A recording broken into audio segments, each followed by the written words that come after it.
Bonjour, dans cette vidéo, nous allons parler de nombres décimaux et plus particulièrement d'encadrer un nombre décimal. Alors, la définition, encadrer un nombre, c'est l'écrire entre deux autres nombres consécutifs, ce qui veut dire qui se suivent, et bien sûr, un des deux nombres est plus petit et l'autre est plus grand.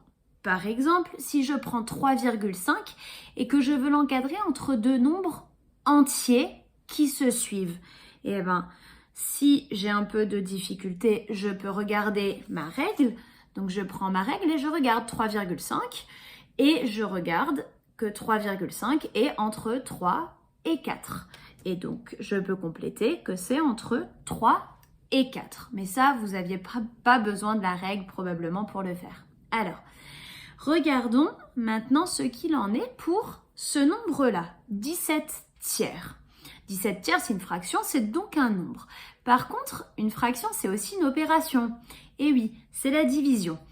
Si je tape sur ma calculatrice 17 divisé par 3, ça m'affiche 5,666666667, qui est très long. Alors, peut-être qu'il y en a certains qui se demandent comment ça se fait qu'il y a un 7 ici. En fait, il y a un 7 parce que la calculatrice, elle a arrondi le nombre, elle a coupé. Vous vous doutez bien que si on pose la division et qu'il n'y a que des 6, ça va continuer à l'infini. Et donc la calculatrice, elle sait qu'il y a un 6 encore derrière, et d'ailleurs qu'il y a plein de 6 derrière qui arrivent, et donc elle l'arrondit. Et comme 6, c'est proche du nombre d'après, eh ben elle met un 7, d'accord ? Et moi, ce que je veux maintenant, c'est donner un encadrement de ma fraction 17 tiers entre deux nombres entiers.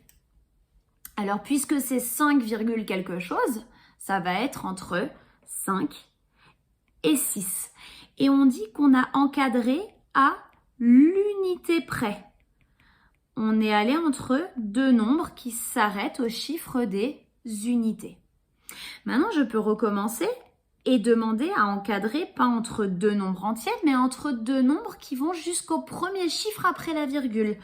On dit qu'on va au dixième près, puisque le chiffre après la virgule, c'est le chiffre des dixièmes. Et donc, ça va être entre 5,6 et 5,7. Comment je le sais? Eh bien, c'est simple. Si j'imagine le dessin, je vais avoir 5 paquets entiers, 6 colonnes qui représentent les dixièmes, 6 tout petits carrés qui représentent les centièmes et encore des choses plus petites qu'on ne dessine plus. Eh bien, j'ai plus que 6 barres, mais moins que 7 barres des dixièmes. Donc, on est entre 5,6 et 5,7. Et je peux continuer, je peux demander à encadrer au centième près. Donc, cette fois-ci, il va me falloir deux chiffres après la virgule. Donc, ça va nous donner 5,66 et 5,67. Ceux qui ne sont pas très convaincus, n'hésitez pas à dessiner les quantités, d'accord? Vous allez vous en rendre compte. Bien sûr, vous ne pourrez pas dessiner les choses toutes petites, ou alors vous mettez juste un tout petit point. Une dernière chose, de ce côté-là, on dit qu'on a la valeur approchée par défaut.